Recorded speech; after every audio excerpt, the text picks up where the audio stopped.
planting a different variety of edible seed every day for 100 days. Today's day 50, halfway through, and I'm planting broad Windsor fava beans today. Now for my climate, fava beans are perfect. They like the temperatures to be between 60 and 65 degrees, and they like it that way for their entire growing season. This variety takes about 90 days to mature.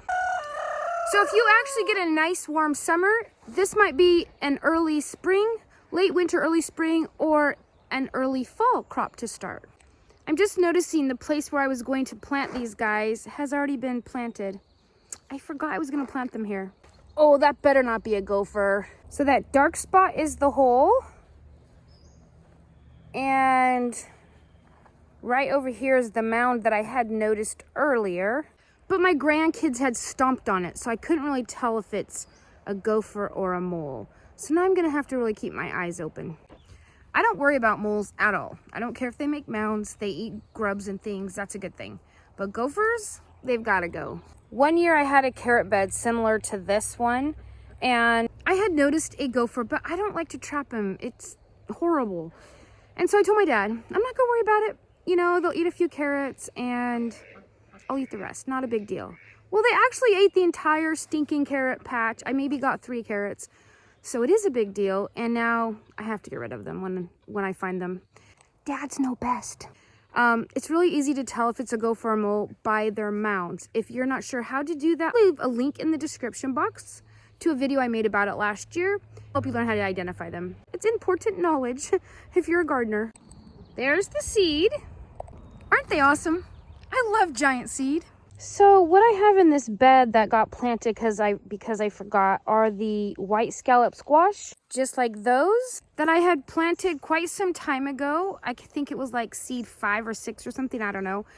Anyways, I got so much positive feedback on people loving that squash that I just went ahead and put the rest of the packet in here. I'd forgotten I already had a plan for this. But I'm gonna go ahead and fill in the gaps with the fava beans in this bed anyways.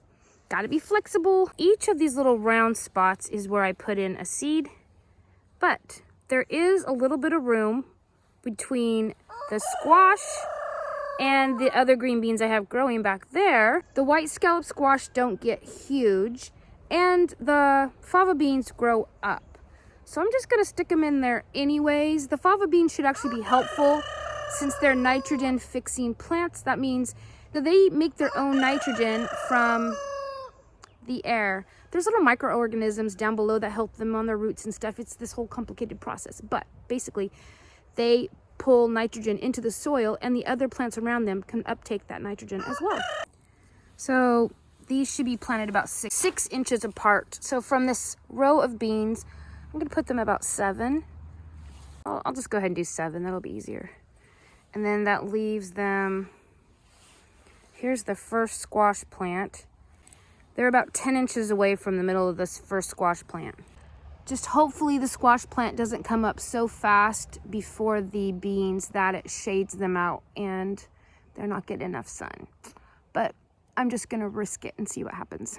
All right, I'm just gonna put a trench in now underneath my twine. It's gonna be pretty deep because I'm gonna put these down about 1 inch.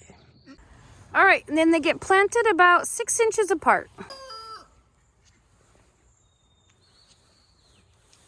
All right, the seeds are in the ground. Time to get the rake and cover them up.